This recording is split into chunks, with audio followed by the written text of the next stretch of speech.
welcome to What the Flick, Scream Season 2, Episode 11? 11. Heavenly Creatures. Francis, Bibbs, Alonso. Is Heavenly Creatures a spoiler? I feel like it is. I was watching this whole episode, like, why is it called Heavenly Creatures? A, that's barely a horror movie in any, but B, like, it has nothing to do with it. Oh, that's why. Yes, exactly. If you haven't seen Heavenly Creatures, it's one of Peter Jackson's first movies and his first serious drama, and it is so good. It's a great movie. It was the first movie, really, that gave us Kate Winslet and Melanie Linsky. That's true, yeah. When she was. Yeah, okay, so basically we find out that the killer's ultimate plan here was to frame, or did he, Emma and Audrey, thank you, for all the murders, which is not a bad plan it's a as good it plan. goes, and maybe they did them, who knows? Emma's been looking very suspicious to anyone who hasn't actually been, like, watching the show. If you're in the show. Right.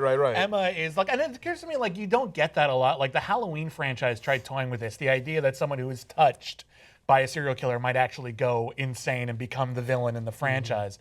And a part of me almost wishes that Scream would go there, like in the last episode, Emma just like pulls off her own face and there's Emma underneath or something. Yeah, that'd be kind of awesome actually, but I doubt it. And because this is a show that, and the franchise really, that gives us multiple murderers operating in tandem, that would explain all of the scenes in which Emma is terrorized by the masked figure. That it was Audrey, you know. Yeah. I quite like the end of this the episode where it's the light bulb moment where both of them look at each other and like, they don't just think we killed him, they think we killed Dawn. I'm like, well, no shit, you're in the scene every time something goes wrong, you're there. Like, they don't have anyone else to really put it on. And of course, this plan counts upon them grabbing the pitchfork and having blood on their hands. Well, it would have looked bad regardless. But, like, yeah, I mean, like, they're standing over the body. They probably would have been arrested nonetheless. Sure, but it's obviously extra stupid. Holding the weapon, not helping. Never pick up the murder weapon. Yeah. It's never, when has that ever been a good idea? When has that ever come, like, everyone's just like, we trust you.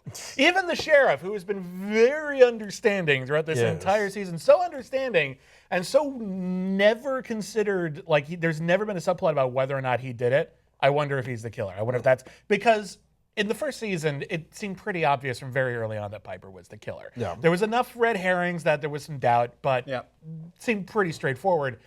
Here, I honestly, like, I don't know who it is. They could completely have it be someone who makes a lot of sense. They could say it's Emma's mom, and I would be like, yeah, okay, fine, whatevs. Like, I wouldn't even know. Yeah, it's sort of like the Clue movie at this point, where you could craft any number of endings and, like, work out a way that they would make sense. Well, it would be a good tale if it was the sheriff, simply because when you have Emma's mom so close to the case, like, she's going to have to inspect the body, and there could be some traces there that he may be worried that she would find and try to defend her daughter. So if it was the sheriff, then he's amidst the institution. He knows the ways around the system that can potentially put it on her so that he eventually gets off. On the other hand, in that scene, he had the murder victim's phone, and he couldn't get into it, even though the murderer obviously was able to for a long time. I'm not entirely sure it plays, unless there's, like, two concurrent murderers, like, because they had that line in this episode where you find out that the sheriff's son became obsessed with death and murder because he saw his father's case files. Right.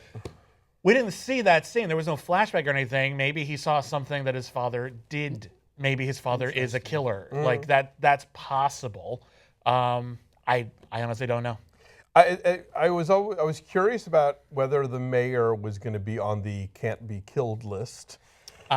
You know, because I think there's certain characters on this show where, like, it could go either way. I even, for a second, thought that maybe they were going to kill Noah last week, which I thought would have been pretty ballsy. I think what we've got here with the mayor is obviously he can't be killed. Yeah. But I think when by the end of the season you're rehashing the plots from last season, like, oh, he's gonna get blackmailed again? Like, that's all you've got with him? Or like, oh no, someone broke into his house. What about all the security cameras you had in your house? That was a huge plot point last season. You take them all out? Oh, that's and right. Why would you take them all out when you know there's a killer loose? It doesn't make any sense. So the mayor's gone. I suspect we'll have a new mayor in the next season if it continues. How many times are they going to text back and forth and realize that the killer's playing a game? And he's like, oh, you're playing games? I like to play. No, you don't, because everyone who plays the game ends up either captured, drowning, or potentially seeing one of their loved victims killed. So why don't, at that point, you're like, okay, I'm not playing this game. It's clear that you're trying to set me up for a trap. I'm going to head the other way. The killer is like someone you don't want to play board games with. He was just like, damn it, Bart plays, and he throws the board across the thing. Yeah. Now, are we now supposed to rule out Eli, or are we supposed to move Eli to the top of the list? I think Eli is Move to the top. You think move to the top? I think that's what they're trying to do. I don't think that he is, but I think the show's like, it could be him. He's in every situation. He is creepy. He showed up at that funeral. He showed up at the funeral. Let's just put him at the top, and then it's clear that it's for a ploy, so that when you pull him in someone from the pack, you're like, thought it was him. But yeah, there's a lot of things that they set up with Eli where there's a justification for how you can, like the whole Goldilocks thing. Again, he could be the person who broke into Emma's house. Exactly. And that thingy at the And by the beginning. way, who leaves the door open when they sleep in this day and age? What was she, raised on a barn? Oh wait, she was raised on a barn. And who leaves their dream journal out with Dream Journal on the cover? That was always like the scene last year. I remember that was our favorite scene. Oh, Will. Yes.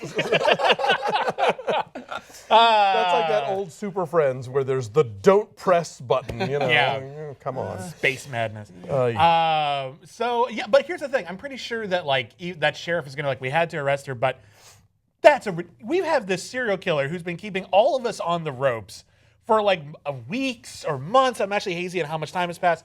But and they've been a super genius. This is like Lex Luthor in Batman v Superman, but the plot kind of makes sense, kind of thing. And that's how the killer is gonna get caught, with the dream journal, with a highlighted section, or a part that's been the part that's really damning, borderlined with Sharpie. I don't think so. I don't think it's not gonna stick. There's just no way. I suspect it's a fake out, obviously, and that they're going to get arrested, but there will be one crucial piece of evidence that the killer forgot about that brings the whole thing down. Someone's going to speak out of terms. Yeah. Someone's going to be like, "Oh yeah, well, I thought in House of Cards it was speak out of turn. House of Games, the terms." Speak out of turn? Speak out of turn. I guess I always heard that wrong. But yeah, someone's just going to be it'll be at the end of Primal Fear, where someone says something like, "Oh yeah, well, blah blah blah at the barn." How did you know we were at the barn? I never said he was garroted. Yeah, right. That's going to happen. I mean, the endless qualities of this killer, as you mentioned there, are clear, because he obviously knows how to hack everything, because he just hacked into Noah's complete files and just put out a full a visual podcast this time, documenting the death. What was your thoughts? I don't know if that was, obviously it's to play into the theory that now everyone's going to turn against Audrey and Emma. Yeah. But does it attach this person maybe to some of Noah's past? The fact that they know that this podcast is so powerful? We had the scene where, what's his name, Stavo came in, was like, you cannot stop your podcast. It's the reason why. That's true. That's another big red flag. That's true. Yeah. That's a good point. And yeah, it would have to be someone who's reasonably knowledgeable of computers. So basically, none of the adult cast. Yes, is probably the killer. How does the Snapchat work? How do you think Emma's father is going to show up in next episode? Because you can't just drop him like a stone. Save the day. His body's got to fall from a rafter or something. Or what are they going to do? I guess they've done that already. I think he's going to take a knife for his daughter. Oh, that'd be kind of nice. Yeah. Or I could see them just not bringing him back. I could totally see the show being like, yeah, you're done. Tom Everett Scott was too busy. One of them, he went out for groceries. Yeah, he's coming back 3 years from now. All right.